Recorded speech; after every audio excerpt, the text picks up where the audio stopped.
ரீசெண்டா இப்படி இருந்த தனுஷ் எப்படி ஸ்கின்னை இப்படி ஆக்கினாரு, இப்படி இருந்த சிவகார்த்திகேயன் எப்படி இப்படி மாறினாரு, இதே மாதிரி நான் என்ன கிரீம் யூஸ் பண்ணி என் ஸ்கின்னை பிரைட் ஆக்கினேன் அப்படின்னு நிறைய வீடியோஸ் பாக்குறேன். இல்ல நான் தெரியாம தான் கேட்கிறேன், இன்னமும் மாடா வெள்ளையா இருக்கிறது தான் அழகுன்னு ப்ரமோட் பண்றீங்க? இதை யாரு ரியலைஸ் பண்ணிடக்கூடாதுன்னு டல்லு பிரைட்னு சொல்ற, ஆனா நீ என்ன ப்ரமோட் பண்றன்னு அப்பட்டமா தெரியுது. நீ ப்ரமோட் பண்ற கிரீம்ல மெலனின் ப்ரொடக்ஷன் குறையும், அதனால ஸ்கின் சென்சிட்டிவிட்டி அதிகமாகும், சன்ல இருந்து வரக்கூடிய டேமேஜ் ஈஸியா நடந்துரும். அதுக்கு உடனே சன் எக்ஸ்போஷரை குறை, சன்ஸ்கிரீன் யூஸ் பண்ணுன்னு சொல்லுவா. விட்டமின் டி டெஃபிஷியன்சி வரும், அதுக்கு உடனே மாத்திரையை போட சொல்லிடுவா. இப்படி எத்தனை நாள் தான் கிரீம் மாத்திரனே போயிட்டு இருக்க முடியும்? ஸ்கின்னை பிரைட்டா வச்சுக்கிறத விட அதை ஹெல்த்தியா வச்சுக்கிறது ரொம்ப முக்கியம். ஸ்கின் ஹெல்த்தியா இருந்தா ஆட்டோமேட்டிக்கா அது பிரைட் ஆகும். ஒரு நியூட்ரிஷனிஸ்டா ஸ்கின் எப்படி ஹெல்த்தியா வச்சுக்கன்னு என்ன கேட்டீங்கன்னா, நீங்க ஃப்ரூட் ஃபேஸ் வாஷ் யூஸ் பண்றதுக்கு பதிலாக ஃப்ரூட்ஸை ரெகுலரா சாப்பிடுங்க. ரெகுலரா எக்ஸசைஸ் பண்ணீங்கன்னா நிறைய ஸ்வெட் ஆகும், அதுல டாக்ஸின்ஸ் வெளியேறும்.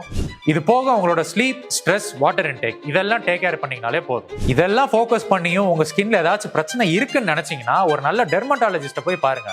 இந்த மாதிரி இன்ஃப்ளூயன்சர் சொல்றாங்கன்னு கண்ட கிரீமை வாங்கி போடாதீங்க.